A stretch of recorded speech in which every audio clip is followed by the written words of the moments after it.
موجودہ دور میں جو حکمران ہے وہ پوری کوشش کر رہے ہیں کہ مسجدوں کو غیر آباد کر دیا جائے، مسجدوں کی اہمیت کو کم کر کے رکھ دیا جائے، مسلمانوں کو اسلام سے دور کر دیا جائے۔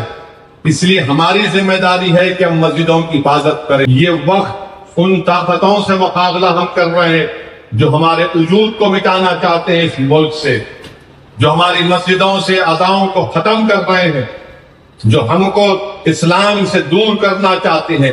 تو اس وقت میں اگر آپ اور ہم مل کر کھڑے ہوں گے تو انشاءاللہ تعالی اللہ کی مدد ضرور آئے گی۔ وہ جانتے ہیں کہ مسلمان کو مسجد سے دور کر دو۔ یہ علماء کرام ہیں، آپ ان کی شان دیکھیے کہ اقتدار کسی سے چھینا جا سکتا ہے مگر علم نہیں چھینا جا سکتا۔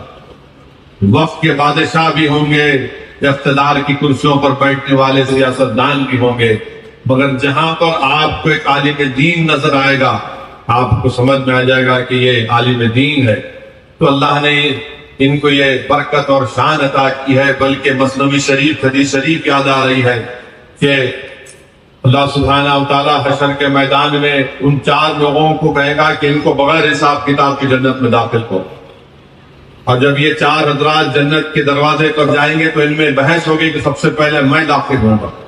اس میں ایک حاجی ہوگا جو پورے حج کے صحیح طریقے کے، جو بتلائے ہوئی شریعت کے اصول کے مطابق حج ادا کیا، اور پھر اس میں ایک شہید ہوگا جو اللہ کی راہ میں اپنی جان کی شہادت پیش کی۔ اس میں ایک عالم دین ہوگا، اور چوتھا اس میں وہ شخص ہوگا جو دولت اللہ نے اس کو دی وہ صرف اللہ کی خوشنودی کے لیے اپنی دولت کو دین اسلام کے لیے استعمال کیا۔ اللہ سبحانہ و تعالیٰ جبرائیل علیہ السلام کو بھیجائے گا کہ آپ جاؤ۔ حضرت جبرائیل علیہ السلام جا کر پہلے اس حاجی سے، اس شہید سے پوچھیں گے کہ تم کیوں جانا چاہتے جنت میں؟ پہلے تو کہے کہ وہ شہید کہے گا کہ میں اللہ کی راہ میں اپنی جان کو قربان کر دیا، حق کی کامیابی کے لیے، باطل کو شکست دینے کے لیے۔ تو میرے عزیز دوستو، حضرت جبرائیل علیہ السلام اس سے پوچھیں گے بتاؤ تم نے کہاں سے سنا یہ بات؟ تو وہ شہید کہے گا کہ میں نے عالم دین سے سنا۔ حاجی سے پوچھیں گے بتاؤ تم نے یہ کہاں سے سیکھا کہ حج صحیح طریقے سے کرنا چاہیے؟ وہ کہے گا کہ عالم دین سے سنا۔ پھر وہ اس شخص سے پوچھیں گے جو اپنی دولت جو اللہ نے اس کو دی اس کو اللہ کی راہ میں استعمال کرتا تھا، خیرات کرتا تھا، مدد کرتا تھا غریبوں کی۔ وہ کہے گا کہ میں نے عالم دین سے سنا۔ تو جبرائیل علیہ السلام کہیں گے اب تم سب نے عالم دین سے سنا تو پہلا ان کا حق ہے جنت میں جانے کا۔ وہ عالم دین پکار کر کہے گا نہیں یا اللہ، یہ اس شخص کا حصہ ہے جس نے میرے مدرسے کی مدد کی تھی، پہلے اس کو داخل۔ تو میرے عزیز دوستوں اور بزرگوں، یہ علماء کرام کی عزت کرنا، ان کا احترام کرنا، یہ ہم سب پر لازم ہے۔ اور الحمدللہ میں مبارکباد دیتا ہوں ان ماں باپ کو جنہوں نے بڑی مشقتیں اور محنتیں اور قربانیاں دے کر اپنی اولاد کو حافظ قرآن بنایا۔ حضرت علی رضی اللہ تعالیٰ عنہ سے روایت ہے کہ اللہ کے رسول صلی اللہ علیہ وسلم نے ارشاد فرمایا اپنی اولاد کو 3 چیزیں سکھاؤ، ایک اللہ کے رسول سے محبت، دوسرا اہل بیت سے محبت، اور تیسرا ان کو قرآن پڑھاؤ، اس لیے کہ وہ جو قرآن کے حاملین ہوں گے اس دن اللہ کے سائے میں رہیں گے، جس دن کسی کا سایہ نہیں ہوگا سوائے اللہ سبحانہ و تعالیٰ۔ تو میرے عزیز دوستوں اور بزرگوں، ہم تمام کی ذمہ داری ہے بشمول میرے کہ ہم اپنی اولاد کو، اپنے نواسوں کو، اپنے پوتروں کو، اپنے خاندان کے بچوں کو اللہ کے رسول صلی اللہ علیہ وسلم کی محبت ان کے دل و دماغ میں ڈالیں۔ اور وہ دل و دماغ میں ڈالنے کا بہترین طریقہ یہ ہے کہ ہم علماؤں کی مجالس میں اپنی اولاد کو لے کر جائیں، اللہ کا ذکر جہاں پر ہوتا ہے وہاں پر اپنی اولاد کو لے کر جائیں۔ اور کسی ایک عالم دین نے مجھے اچھا بتایا کہ انہوں نے ایک وقت اپنے اولاد کو اپنے گھر کی چھت پر لے کر گئے اور کہا کہ دیکھو یہ چاند کتنا خوبصورت نظر آ رہا ہے۔ تو چھوٹے بچے نے کہا کہ ہاں بڑا خوبصورت نظر آ رہا ہے۔ پھر اس عالم دین نے اپنے بیٹے سے کہا دیکھو یہ چاند جتنا خوبصورت ہے نا، یہ تمہارے اور میرے رسول محمد صلی اللہ علیہ وسلم کی خوبصورتی کے سامنے ہیچ ہے، کچھ بھی نہیں تھا۔ پھر اس عالم دین نے اپنے بچے کو بتایا کہ میں جو عالم ہوں، اپنے بچے کو عالم دین بنانا چاہتے تھے، تو انہوں نے رسول اللہ صلی اللہ علیہ وسلم کے حدیث شریف پڑھ کر بچے کو سمجھائی کہ اللہ کے رسول صلی اللہ علیہ وسلم نے یہ فرمایا کہ ایک عالم دین اور ایک عام آدمی میں فرق یہ ہے کہ جیسا 14ویں کا چاند چمکتا ہے اور اس بادل ستارے، اس سے زیادہ 14ویں کا چاند جب خوبصورت ہے وہ عالم دین۔ پھر انہوں نے اپنے بیٹے کو سمجھایا کہ جب اذان سنا بچہ ان کا 4-5 سال کا تھا، تو ان کے بچے نے پوچھا ابا یہ اذان کیا ہے؟ تو ان عالم دین نے اپنے اولاد کو اپنے گود میں لے کر کہا کہ یہ اذان ہم آج ہمارے کانوں میں اس لیے سن رہے ہیں کیونکہ اگر کربلا میں امام حسین نہیں جاتے تو اذانیں کبھی دنیا میں سنائی نہیں دیتی۔ امام حسین نے اپنا سب کچھ قربان کر دیا نواز رسول نے۔ تو میرے عزیز دوستوں اور بزرگوں، ہم کو اپنی اولاد کو، آنے والی نسل کی حفاظت کرنا ہے۔ یہ جو موجودہ زمانہ ہے فتنوں کا زمانہ، یہ موجودہ زمانے میں یہ ایسے فتنے ہیں جس سے بچانا ہم تمام کی ذمہ داری ہے، اور اللہ کے گھر کی حفاظت کرنا ہماری ذمہ داری ہے، اللہ کے مسجدوں کو آباد رکھنا ہماری ذمہ داری ہے، مدرسے اسلام کے قلعے ہیں، اس کو مضبوط رکھنا ہماری ذمہ داری ہے۔ اگر ہم اپنے مدرسوں کو مدد نہیں کریں گے، حفاظت نہیں کریں گے، اور جو لوگ آج ایک سازش کے تحت یہ کہہ رہے مدرسے والے ایسے، مدرسے والے فلاں، میرے بھائی یاد رکھو اچھے اور برے کی تمیز کہاں سے پیدا ہوتی؟ مدرسوں سے پیدا ہوتی۔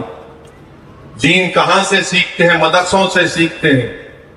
کہاں ہم توحید کو سمجھتے ہیں؟ مدرسوں کے علماء کرام کے تعلیمات سے ہم کو سمجھایا جاتا ہے۔ اس لیے بہت ضروری ہے کہ ہم اپنے مدرسوں کی، اپنے مسجدوں کو آباد رکھیں، اور آج سے کہہ رہا ہوں کہ ہمارے معاشرے میں ہم لوگ ان لوگوں کو یوٹیوب پر دیکھتے ہیں جو سب سے زیادہ گالی دیتے ہیں۔ ارے کیا گالی دیا دیکھو، ایک عجیب ماحول ہے۔ جو سب سے بدترین جس کی زبان ہوتی ہے، گالی گلوچ کرتا ہے، آپ دیکھ لیجئے، ان کو دیکھتے ہیں۔ ہمارے فونوں میں، آپ مسجد میں ہے، جو گانا واہیات قسم کا مشہور ہو رہا ہے وہ آپ کی رنگ ٹون میں آ جاتا ہے، جس سے یہ تمام چیزیں ہم کو اسلام سے دور کرتی ہیں۔ یہ تمام چیزیں ہم کو اللہ کے رسول صلی اللہ علیہ وسلم کی سنت سے دور کرتی ہیں۔ اس لیے آپ اور ہم کو یہ ضروری ہے کہ ہمیں علماء کرام کے جو بیانات ہم سنتے ہیں، ان کے مضامین پڑھتے ہیں، اللہ سے ہم دعا کریں کہ اللہ سبحانہ و تعالی ہم کو عمل کرنے کی توفیق عطا فرمائے۔ اور یاد رکھیے، مسجدوں کو اگر آپ آباد نہیں رکھیں گے، میں جانتا ہوں کہ میں جو کچھ کہہ رہا ہوں وہ تنازع بن سکتا ہے یا میڈیا اٹھا سکتا ہے، مجھے اس کی فکر نہیں ہے۔ اسد الدین اویسی کا جہاں نام آتا وہاں پر تنازع ہوتا ہے آج کل۔ تو اب تو ایسا ہو گیا کہ ایک بابا ہے، بہت بڑے بابا ہیں، جو ٹوتھ پیسٹ بیچتے ہیں اور کیا ہے منجن بیچتے ہیں، سانس لینے کا طریقہ سکھاتے ہیں۔ وہ کہیں پر منتر پڑھ رہے تھے، اپنے آپ کو برہمن ظاہر کر رہے تھے، اور کرتے کرتے انہوں نے بول دیا کہ میں یہ OBC والے فلاں ایسے ہیں، ان کو بھی بول دیا۔ جب میڈیا نے یہ بزنس مین بابا کو پکڑا تو انہوں نے بولا نہیں، میں OBC کو نہیں بولا، میں OIC کو بول دیا۔ تو خیر یہ چلتا ہے، یہ اس سے کوئی فکر نہیں ہے، مگر آپ کو بتانے کا مقصد یہ ہے کہ مسجدوں کی حفاظت کریے۔ موجودہ دور میں جو حکمران ہے وہ پوری کوشش کر رہے ہیں کہ مسجدوں کو غیر آباد کر دیا جائے، مسجدوں کی اہمیت کو کم کر کے رکھ دیا جائے، مسلمانوں کو اسلام سے دور کر دیا جائے۔ اس لیے ہماری ذمہ داری ہے کہ ہم مسجدوں کی حفاظت کریں، اور قدرت ہمارا آج سے پکار کر کہہ رہی ہے کہ تم ایک مسجد کو کھو چکے، وہ تمہاری غفلت کی وجہ سے ہوا تھا۔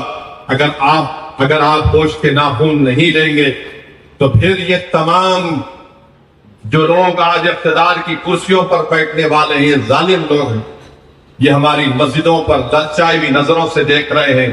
وہ جانتے ہیں کہ مسلمان کو مسجد سے دور کر دو پھر یہ نہتا ہو جائے گا۔ اس لیے بہت ضروری ہے میرے عزیز دوستوں اور نوجوانوں اور ماں باپ، اکیلے مت جائیے مسجد کو، اپنی اولاد کو ساتھ لے کر جائیے۔ صرف جمعے کے دن نہیں بلکہ ہر وقت کی نماز مسجدوں میں ادا کریے۔ اپنی مسجدوں کو آباد رکھیے، دین اسلام پر فخر کریے، قرآن اور سنت پر عمل کریے، اپنے اختلافات کو بازو رکھیے۔ یہ وقت ان طاقتوں سے مقابلہ ہم کر رہے ہیں جو ہمارے وجود کو مٹانا چاہتے ہیں اس ملک سے، جو ہماری مسجدوں سے اذاؤں کو ختم کر رہے ہیں، جو ہم کو اسلام سے دور کرنا چاہتے ہیں۔ تو اس وقت میں اگر آپ اور ہم مل کر کھڑے ہوں گے تو انشاءاللہ تعالی اللہ کی مدد ضرور آئے گی، اور اللہ کی مدد آئے گی۔ اگر ہم نہیں کھڑے ہوں گے تو اللہ کسی اور سے اپنے دین کا کام دے گا۔ ہم اللہ کے محتاج ہیں، اللہ ہمارا محتاج نہیں ہے۔ اور خاص طور سے دعاؤں میں غزہ کے مسلمانوں کے لیے، غزہ کے فلسطینیوں کے لیے دعا کریے کہ 22,000 سے زیادہ لوگ شہید مر چکے ہیں، شہید ہو چکے ہیں۔ 21 لاکھ کی آبادی کے پاس اب پینے کا پانی نہیں ہے، بھوک اور فاقہ کشی سے مر رہے ہیں لوگ وہاں پر۔ اللہ دیکھ رہا ہے کہ دنیا خاموش بیٹھی ہے، اور اللہ سبحانہ وتعالی جو لوگ آج خاموش بیٹھے ہوئے ہیں، جن کے پاس اللہ نے لازوال دولت دی ہے، وہ اللہ کے فضل و کرم سے، وہ تو نبی کریم صلی اللہ علیہ وسلم کا صدقہ ہے کہ تمہارے پاس اتنی دولت ہے۔ مگر آج ان معصوم فلسطینیوں کے اوپر جو ظلم کیا جا رہا ہے، انشاءاللہ تعالی اللہ ضرور ان کی مدد کرے گا۔ ہمارا کام یہ ہے کہ ہم فلسطینیوں کا ذکر کریں، ان کی تائید کے لیے، ان کی کامیابی کے لیے، ان کی مصیبتوں کو ٹالنے کے لیے اللہ سے دعا کرتے رہیں۔ میں پھر سے ہمارے عمومی صاحب کی اور مولانا حسان فاروقی صاحب کو مبارکباد دیتا ہوں۔ اللہ سبحانہ وتعالی ان مدرسوں کو صبح قیامت تک آباد اور سادات رکھے۔ وآخر الدعوانا الحمدللہ۔